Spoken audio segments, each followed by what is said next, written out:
Okay, Love is Blind. First of all, I love this series. It's like the only reality TV I watch. I've seen every season. This might be my favorite one for a number of reasons.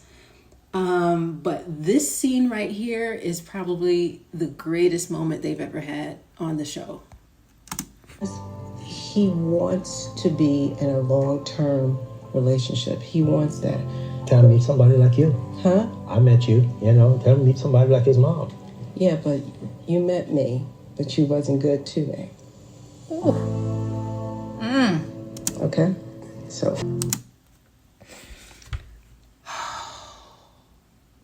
Okay, this man really was trying to be slick. He was trying to be suave, talking about tell him to meet someone like his mother. I met you. And she was like, yeah, you met me and you wasn't good to me.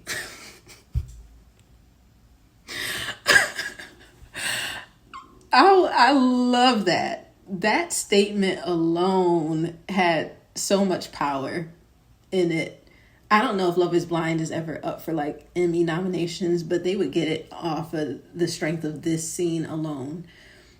And I also want to make note of how he reacted, because you could tell that he understood that statement. You could tell that he agreed with that statement. He didn't try and come back and downplay it or, even defend himself. He sat in that like, yeah, you're right. And I might be trash for that. Do you honor? He struggles with that. And all of those emotions and twisted on feelings, he took that to the altar. Look at that fan. And a lot of that stems from things that you have to explain and then apologize. Shout out to the fan. I want to carry around a fan to add extra emphasis to my statements from now on, because that fan was a supporting character in this whole conversation. That fan said, listen here, what you're not going to do, what you need to do. Shout out to the fan. I've always told you I forgave you. But there are things that had came out in the end that I did not know about until this experience. I was hurt. Again, I'm divorced from you, but things that he shared with me that I did not know. So that's why I'm saying he took a lot on his back. And although we came from broken families, that doesn't mean that we have to pass on that brokenness to our kids. Absolutely. She's wonderful. I love what she says. I love how she says it. She offers this man so much grace in this conversation because they haven't been divorced that long. They were married for 24 years. Clay is 31. So they ain't been apart that long. So I think a lot of these wounds, they're still like fresh wounds to a degree. And when she said Clay had a lot of that like weight on his back from his affairs, he was taking Clay with him when he was having affairs. I don't know 100% what that looks like. Like, was he in the house and could hear them? Or like, I don't fully know what that picture looks like.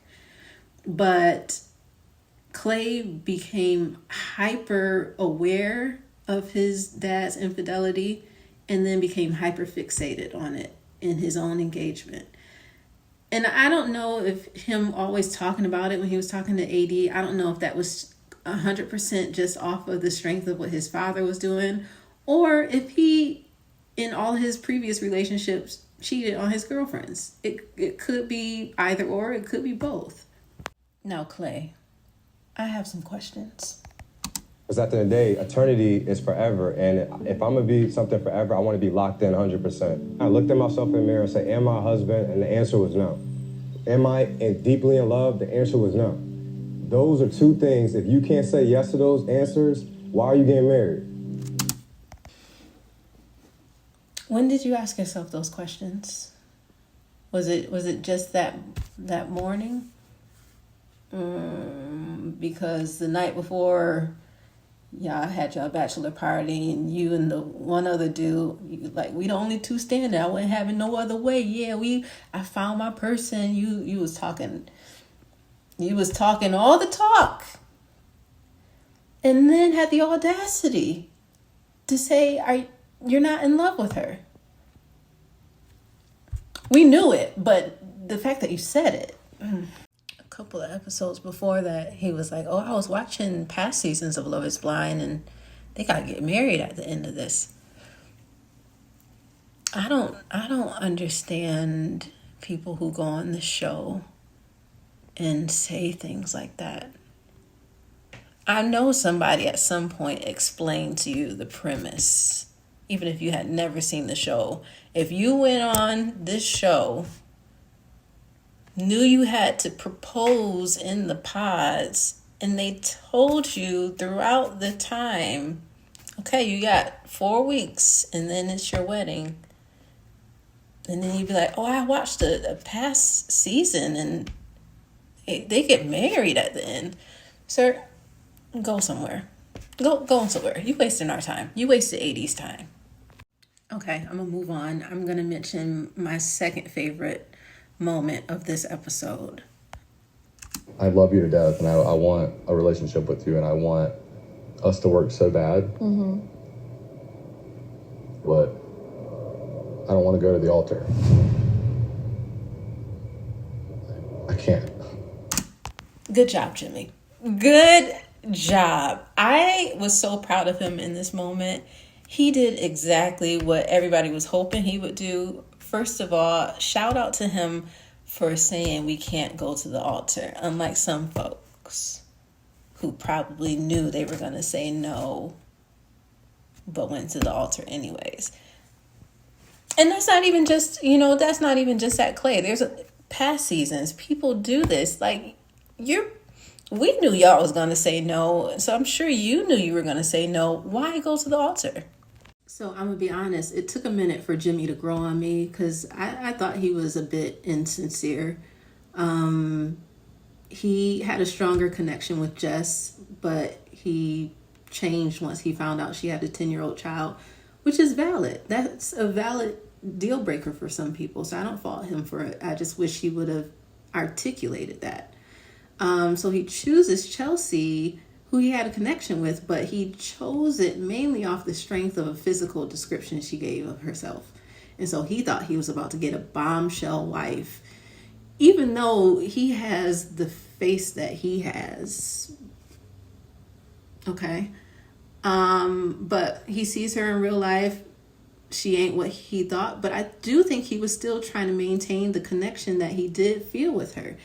He wasn't about to be telling her she's gorgeous all the time because he didn't think she was. And that's what she was craving all the time.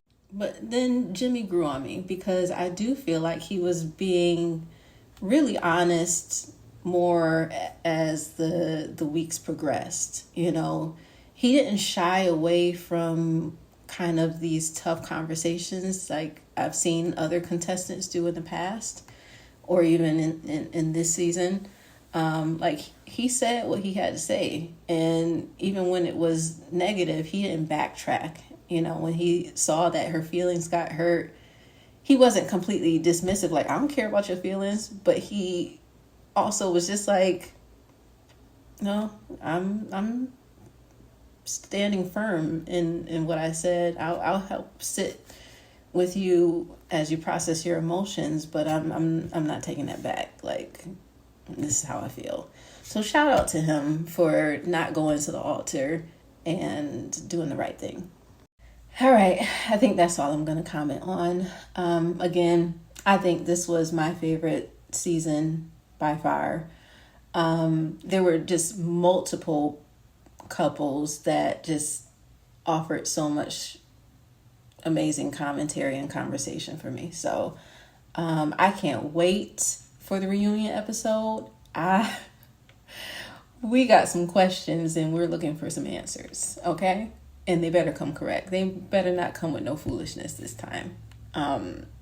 Get to it. And I hope everyone shows up, because I know last season there were a couple of folks that didn't show up and we were like, you were the main one we needed to show up.